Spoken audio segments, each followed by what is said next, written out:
Hello guys. Welcome to the story world. We are to serve you best stories, but we need your help to complete our goal of 1,000 subscribers. So find the subscribe button and please click on it. Let's jumping into story. The early 1990s had given rise to a city alive with neon lights and restless ambition. On streets littered with billboards and flickering signs, fortunes were made in towers of glass while the forgotten drifted in alleys below. Amid this bustling landscape, a billionaire named Richard Caldwell lived in unshakable power. He was a man who had climbed beyond ordinary wealth, a name known in the headlines, whispered in the markets, and etched on the marble facades of charity buildings. Yet even power can be fragile when fate chooses its moment. One late evening, Richard's sleek black limousine moved through the streets after a board meeting. The night was damp, rain falling in steady sheets, distorting the glow of passing headlights. Somewhere in the silence of a nearly deserted district, the car stalled, a sudden jolt of mechanical failure that brought the vehicle to an uneasy halt. The chauffeur stepped out to check the engine, leaving Richard alone inside, watching raindrops stream down the tinted window. From the darkness emerged danger, swift and merciless. A small group of thieves, faceless in the rain, saw the opportunity not for ransom but for chaos. Their attempt to pry open the car door was violent, the glass shattering with sudden force. Richard fought to escape, panic rushing through veins unused to such helplessness. He stumbled out, his expensive suit clinging to his frame, his breath visible in the cold night air. A knife glinted in the hand of one assailant, raised for harm. It was then that a stranger appeared. A man without wealth, a figure ordinary and forgettable to most eyes, had been walking home from a long shift at a factory nearby. He saw the attack unfold and, against instinct for self-preservation, ran forward. He swung a length of pipe he had carried for protection, his blows landing with desperate precision. The thieves scattered into the night, unwilling to risk further confrontation. Richard collapsed onto the wet pavement, gasping for air, the weight of fear crushing down. The stranger bent over him, lifting him slightly, steadying him with surprising care. There was no recognition in his eyes, no awareness that this trembling man was one of the richest figures in the country. To him, it was simply another human being in danger. Moments later, sirens pierced the night. A bystander had called emergency services and paramedics rushed onto the scene. Richard, barely conscious, was lifted onto a stretcher. The stranger lingered only long enough to ensure survival before disappearing into the crowd, vanishing like a shadow swallowed by rain. At the hospital, doctors fought against time. Richard's condition was not fatal, but exhaustion and shock took hold, and his body surrendered to unconsciousness. Machines hummed around him, nurses moved quickly, and security lined the halls. News had not yet spread beyond those walls, but whispers began, ripples forming from the disturbance in the city's balance. When Richard awoke hours later, his mind immediately searched for the one who had intervened. He remembered the grip of unfamiliar hands pulling him upright, the fierce strike of the pipe, the faceless savior who vanished. He demanded answers from the hospital staff, his voice breaking with rare desperation. But no one knew. No names, no records. The paramedics had brought only him. No witness remained at the scene. Richard Caldwell was alive and yet deeply unsettled. He owed his life to a stranger, a debt he could not repay until that man was found. And in the depths of that sterile hospital room, a decision hardened. He would not rest until he discovered who had saved him. Richard's recovery was swift, aided by the best doctors money could summon. Yet his mind was restless. The hospital walls felt less like protection and more like confinement. He instructed his chief of security to begin a search immediately. He demanded every nurse, every paramedic, every bystander questioned. Still, no one could identify the man. The newspapers reported the incident vaguely, focusing on the attack rather than the rescue. Few details surfaced, as Richard had kept the matter quiet, preferring not to display weakness to the public. The city buzzed with rumor, but the mysterious savior remained unknown. Frustration deepened each passing day. Security officers scoured the area where the attack had occurred, showing photographs of potential suspects, interviewing residents in crumbling tenements and greasy diners. The trail was faint, almost invisible. The savior had disappeared without trace, perhaps deliberately, perhaps simply swallowed by the anonymity of the city. Richard's wealth became the driving force of the search. Money loosened lips, bought silence, and cleared paths. Private investigators spread out, their reports filling the billionaire's bedside table. Still, no definitive names surfaced. Yet Richard persisted, fueled not by paranoia, but by a rare, almost childlike longing to express gratitude. Weeks passed before a lead emerged. A janitor from a factory mentioned a coworker returning one night soaked in rain, speaking vaguely of trouble on the streets. He had seemed shaken, unwilling to elaborate. The detail was enough to ignite the search anew. Through persistence, security narrowed the possibilities, until finally a name surfaced. The man was found in a modest neighborhood, living in a crumbling apartment building with peeling paint and broken elevators. His life was ordinary, wages barely enough to sustain his small existence. He had no family of note, no ambitions that stretched beyond survival. Yet his heart had moved him to act when others might have turned away. When Richard's staff confirmed the identity, the billionaire's reaction was a mixture of relief and fascination. He ordered the man brought to his estate, his home of sprawling gardens and marble halls.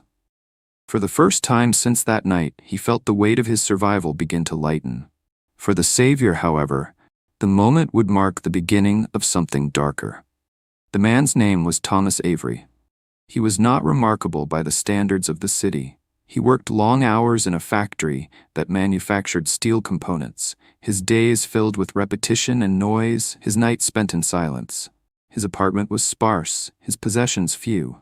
Yet he carried within him the remnants of kindness instilled by a hard life that had never stripped him of empathy.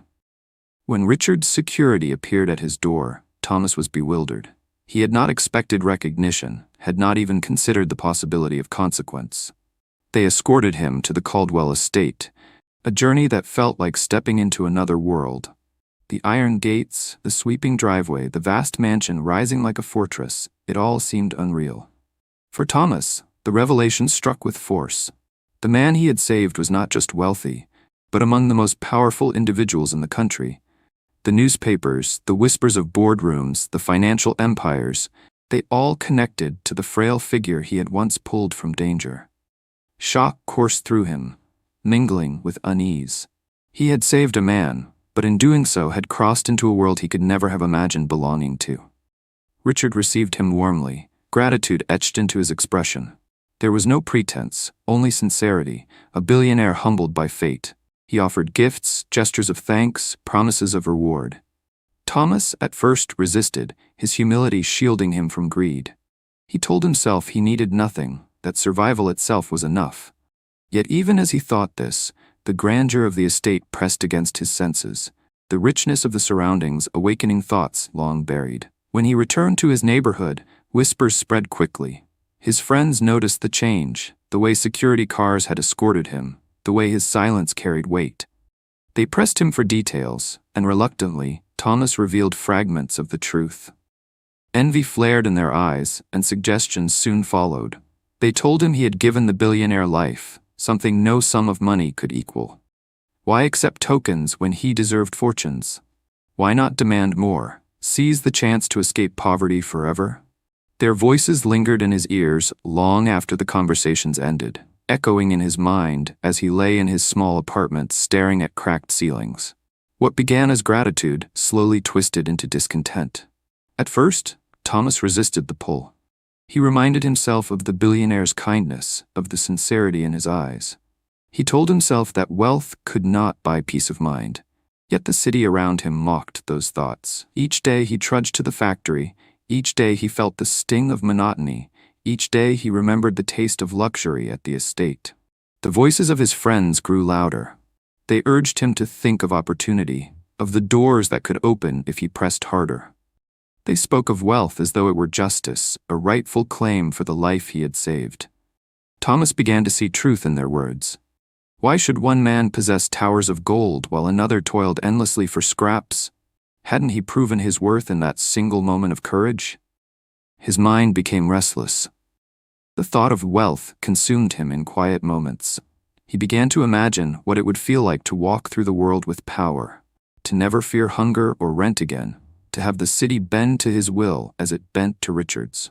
Gratitude transformed into expectation, expectation into envy. Thomas visited the estate again, this time with sharper eyes. The marble floors, the chandeliers, the paintings worth more than he could ever dream of. They no longer inspired awe, but resentment. He thought of how easily Richard lived, how casually he moved through opulence, how little he seemed to understand of struggle. And in those thoughts, bitterness bloomed. The seed had been planted, and greed began to grow roots. Thomas's life shifted. He no longer spoke with humility, but with a quiet hunger. His visits to Richard became tinged with unease, his thoughts clouded by what he believed he was owed. The billionaire continued to treat him kindly, offering assistance, opening doors. Yet the more he gave, the more Thomas believed it was insufficient. At night, Thomas replayed the scene of the rescue in his mind. He saw the knife raised, the blow he had struck, the billionaire's collapse. He reminded himself that without his intervention, Richard Caldwell would have been nothing but another obituary in the morning paper. Wasn't that worth more than trinkets of gratitude? His friends fanned the flames further. They spoke of plans, of possibilities, of ways to secure what he deserved. Their whispers became strategy, their envy feeding his own. Soon, Thomas could no longer see Richard as a man, but as a vault, a living embodiment of all he desired and could not have. The kindness that had once defined him rotted away, replaced by ambition sharpened to a blade. Thomas's thoughts darkened until they no longer carried reason, only obsession. He began to believe that his life was bound to Richard's, that the billionaire's survival had created a debt only death or fortune could balance. He spent restless nights wandering the city, watching the skyline glitter with wealth he could never touch. He drank in the words of his friends until they became his own. He imagined what it would be like to strip away the barriers, to take what he deserved with his own hands. The breaking point came quietly, almost unremarkably. One evening, standing outside the estate's gates, he realized he no longer saw beauty, but vulnerability. Behind those walls was everything he desired, guarded yet not untouchable. His decision crystallized not in rage but in cold calculation. Greed had consumed him entirely. The night of the crime was quiet, the city cloaked in stillness. Thomas moved like a shadow, slipping through gaps in the estate's security with the patience of one who had studied every detail. He carried with him not hesitation, but certainty. Inside the mansion, Richard slept unaware. He had no reason to suspect betrayal, no reason to guard against the very man he called his savior. Thomas entered the room silently, the weight of his choice pressing down yet no longer heavy. The act itself was swift, deliberate, a life taken in cold blood, a debt twisted into violence. The billionaire who had stood atop the city's empire lay lifeless, his empire suddenly fragile. The city woke to chaos. News spread like fire, headlines screamed of tragedy, investigations launched, detectives combed for clues, security scrambled to piece together the truth. Yet Thomas had vanished. Rumors filled the city, speculation running wild. Some believed it was a corporate rival, others whispered of political enemies. No one suspected the quiet man from the factory, the forgotten savior who had turned killer. Thomas disappeared into the vastness of the world, leaving no trail. His friends scattered, guilt gnawing at their silence, but fear chaining their tongues. The police searched, the media speculated, yet the truth remained buried. Richard Caldwell was mourned by the city, his empire fractured by his absence. Yet the true story, of kindness corrupted, of greed turning salvation into murder, remained hidden in the shadows. And Thomas Avery, once a man of heart, became a phantom of greed, his crime unresolved, his freedom a chilling reminder that not all debts are repaid, and not all crimes are punished. Thanks for listening. Hit the like button if you really like this story, and don't forget to subscribe.